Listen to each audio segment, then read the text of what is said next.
आपण जाऊयात हिंगोलीला. आमचे प्रतिनिधी श्रीधर वाळवंटे सध्या आपल्यासोबत जोडले गेलेत. श्रीधर, पेट्रोल आणि डिझेलच्या दरामध्ये मोठी वाढ झाली आणि या वाढीचा परिणाम म्हणजे आता जीवनावश्यक वस्तूंचे दर सुद्धा वाढले जाऊ शकतात. त्यामुळे हिंगोलीकरांना नेमकं काय वाटते, त्यांच्या काय प्रतिक्रिया आहेत? नक्कीच कल्याणी, देशाचे प्रधानमंत्री नरेंद्र मोदी यांनी काही दिवसापूर्वी देशातील पेट्रोल आणि डिझेल वाढ होत असताना कमी दरामध्ये याच्यात वापर करावा असं देखील या ठिकाणी आवाहन केलं होतं.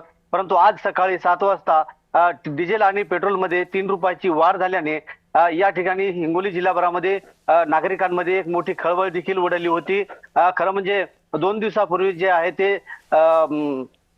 या दुधामध्ये आणि इतरही वस्तूंमध्ये मोठ्या वाढ झाली होती आणि त्याचा थेट विशेष म्हणजे पेट्रोल आणि डिझेलच्या दर वाढ झाल्यामुळे नागरिकांमध्ये मात्र मोठी या ठिकाणी चर्चा निर्माण झालेली आहे आणि एकंदरीत या संपूर्ण परिस्थितीचा या नागरिकांच्या खिशाला मात्र आता झळ बसणार आहे. कल्याणी, नक्कीच आपण पाहतो की त्यामुळे आता नागरिकांमध्ये सुद्धा संतापाची लाट आहे. त्यामुळे आता नेमकं काय घडतं पुढे, नागरिक याचा सगळ्याचा निषेध व्यक्त करतात का दरवाढीचा, हे पाहणं सुद्धा महत्त्वाचं आहे.